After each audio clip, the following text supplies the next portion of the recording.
Assalamualaikum warahmatullahi wabarakatuh. My name is Ahmad Imran bin Abdul Rahman. My matrix number is 20228661862162 and I am from JBA2512A. So I will present the time value of money from chapter 6. Okay, first, what is time value? The correct definition for time value is a dollar received today is worth more than a dollar received in the future.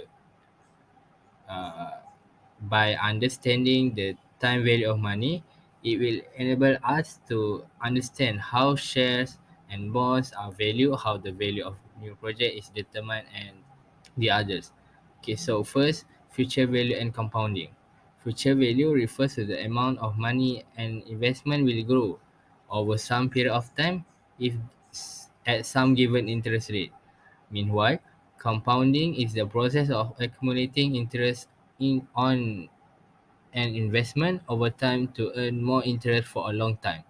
So, let me give you some example.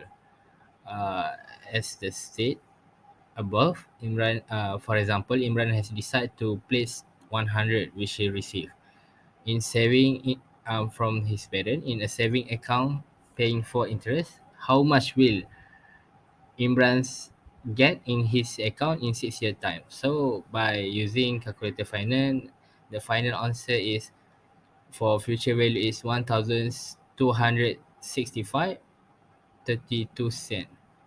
So let's move on to the discounting and present value. Present value is the value today of a sum of money to be received in the future. It also referred to as discounting. Discounting determines the present value of a future sum, assuming an opportunity to earn a certain return on the value. Another example for discounted and present value, what will the present value be of 5,000 to be received 3 years at 50%?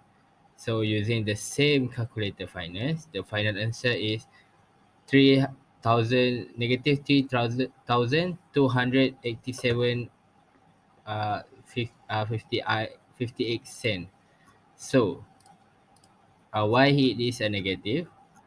It is negative because that's because it represents an outflow today in exchange for 5,000 inflow later. So that's all. Thank you. So move on to chapter 7, which is capital management. So by the definition, it involves a day-to-day decision regarding investment in current asset and how these assets are to be financed.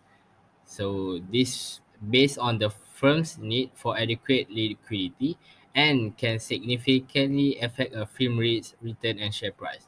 So the first there is three working capital policy. The first one is relaxed. It is a low risk policy but has a high liquidity and potentially low return from investment. The next one are restricted. It is a high risk policy. A lower investment in current asset result in a higher return. The last one is moderate.